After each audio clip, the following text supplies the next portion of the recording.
CPM അഖിലേന്ത്യാ നേതൃത്വത്തിന്റെ നിർദ്ദേശാനുസരണമാണ് bar ഉടമകളെ നിലയ്ക്ക് നിർത്താൻ കേന്ദ്ര നേതൃത്വം നിർദ്ദേശം നൽകിയത്. ലോക്സഭാ തിരഞ്ഞെടുപ്പിൽ തോറ്റമ്പിയതോടെ യെച്ചൂരിയുടെ നിർദ്ദേശം തള്ളാനാവാത്ത അവസ്ഥയിലാണ് MV ഗോവിന്ദൻ. BJP കാരണമാണ് തോറ്റതെന്ന മുഖ്യമന്ത്രിയുടെ നിയമസഭാ പ്രസംഗവും MV ഗോവിന്ദൻ തള്ളി.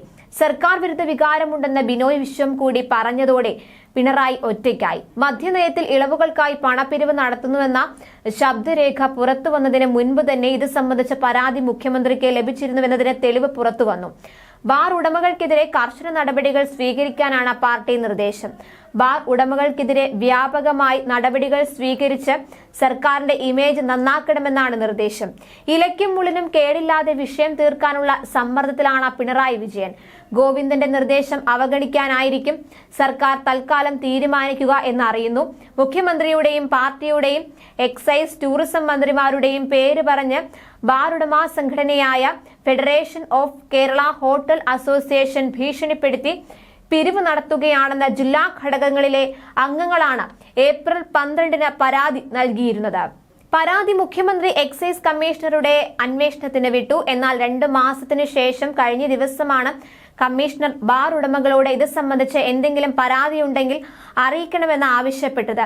മുഖ്യമന്ത്രിയുടെയും മറ്റും പേര് പറഞ്ഞ് പണം പിരിവ് നടക്കുന്നുവെന്ന പരാതി ലഭിച്ചാൽ ദ്രുതഗതിയിൽ നടപടി സ്വീകരിക്കുകയാണ് സ്വാഭാവിക നടപടി. ഇപ്പോഴത്തെ വൈകൽ അസ്വാഭാവികമാണ്. ഓരോ ബാറുകാരും പിരിവ് നൽകണമെന്ന മെയ് 23-ന് എറണാകുളത്ത് ചേർന്ന സംഘടനയുടെ യോഗത്തിലാണ് കർശന നിർദ്ദേശം വരുന്നത്. യോഗം കഴിഞ്ഞ് സംസ്ഥാന വൈസ് പ്രസിഡന്റ് അനിമോൻ സംഘടനാ അംഗങ്ങൾക്ക് അയച്ച ശബ്ദ സന്ദേശം ഉടൻ പുറത്തു വന്നു.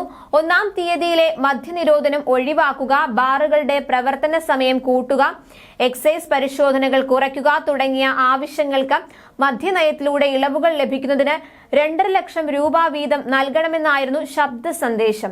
ഭരണ നേതൃത്വത്തിന്റെ പേര് പറഞ്ഞ് ബാർ ഉടമകളിൽ നിന്ന് അവരുടെ സംഘടന നടത്തിയ പിരിവിനെക്കുറിച്ച് മുഖ്യമന്ത്രിക്കും സർക്കാരിനും നേരത്തെ അറിയാമായിരുന്നുവെന്ന് വ്യക്തമാക്കുന്നതാണ് ഇപ്പോൾ പുറത്തുവന്ന പരാതി. മുൻപ് തിരഞ്ഞെടുപ്പ് സമയത്ത് പണം നൽകാത്തവരുടെ പേരിൽ എക്സൈസ് കേസ് എടുത്തിട്ടുണ്ടെന്നതുൾപ്പെടെ ഗുരുതരമായ ആരോപണങ്ങളാണ് ബാർ ഉടമകൾ ഏപ്രിൽ 12-ന് നൽകിയ പരാതിയിൽ പറയുന്നത്.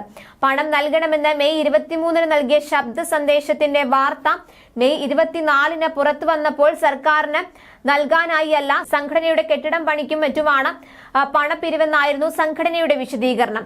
തങ്ങൾക്കായി അല്ല പണപ്പിരിവെന്ന നിലപാട് സ്വീകരിച്ച് സർക്കാർ അന്വേഷണവും പ്രഖ്യാപിച്ചിട്ടുണ്ട്.